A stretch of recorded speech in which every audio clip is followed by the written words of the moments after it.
Well, it's now 7 in a row, the losing streak against Wisconsin, 37-21. But, Sean, as we deal with Sunday quarterback, you got to feel a little bit positive with the performance because it seems like they're closing the gap a little bit, does it not? Well, they moved the ball at what we expected a Scott Frost offense to move the ball when he came to Nebraska. That was part of the deal. When they hired Scott Frost, well, the offense is figured out. They're going to always be able to move the ball. And that's what I think a lot of us thought offense under Frost would look like. Unfortunately, it hasn't been at that level this year. So to see that level of efficiency and the explosive plays against a defense that, quite frankly, Andy, hasn't allowed very many, that was promising. But they were undermanned on defense, and obviously special teams just played a huge factor, especially early when Nebraska had some momentum. All right, let's take it one at a time. Let's talk about the positives first. Dedrick Mills, 188 on the ground. Man, did he have some burst and wiggle on Saturday. Yeah, it makes you scratch your head. Maybe he would have been more effective at Purdue. Wandell had to play a lot that game and didn't have a huge game running the ball.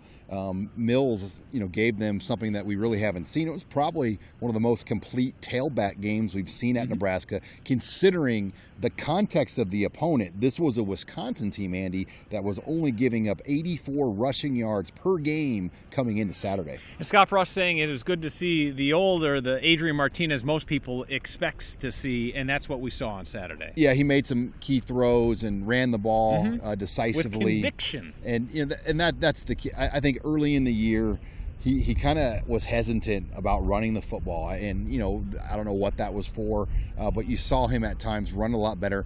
Wisconsin also was only rushing 3 at him, so it was almost like they wanted Martinez to throw, and they spied him with their middle linebacker, and he made throws, but obviously took a couple costly sacks that hurt Nebraska at times. Defensively, after the game Saturday, I got the sense the black shirts as a whole were okay with their performance. Yes, they could have gotten off the field, but then you look at the stats, they give up 37 points, they give up 482. What's going on with this defense? Yeah, just one run longer than 20.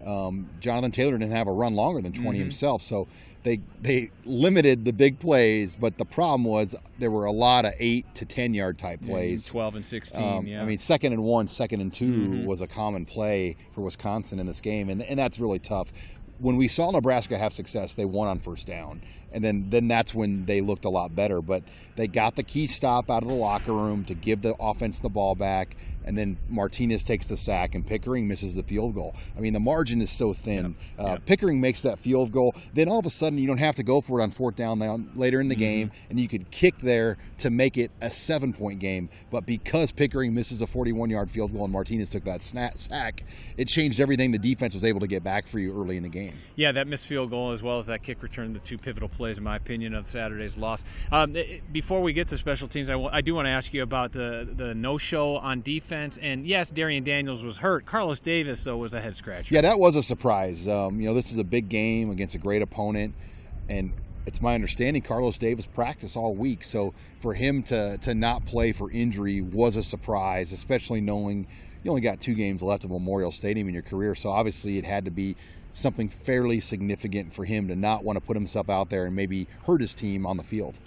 We mentioned special teams, and I tell you, that was such a pivotal play. After Nebraska takes a 7-0 lead, the crowd was rocking. They were into it, and then they kick off, and Wisconsin returns it. What kind of a backbreaker was that? Yeah, a couple things on that. I mean, obviously allowing the return, but Barrett Pickering's got to hit the ball better. He had the wind behind him.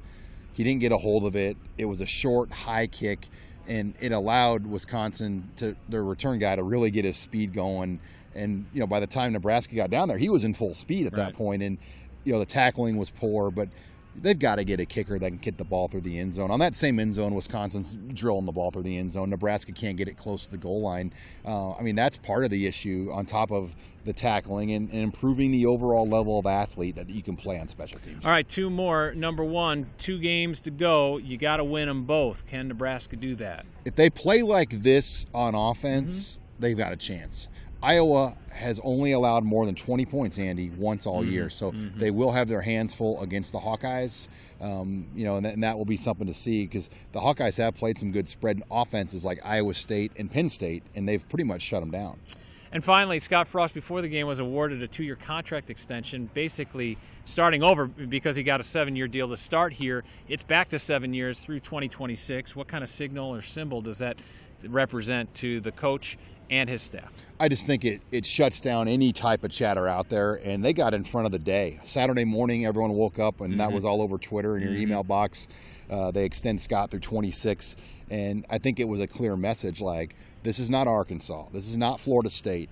This is not places like Tennessee or whoever that mess around and get indecisive over their hire. We believe this is the right hire, and we're sticking behind Scott Frost. 2 games to go, including the final road trip of the season. That's up next. It's at Maryland, Nebraska's first trip to College Park as a member of the Big Ten Conference.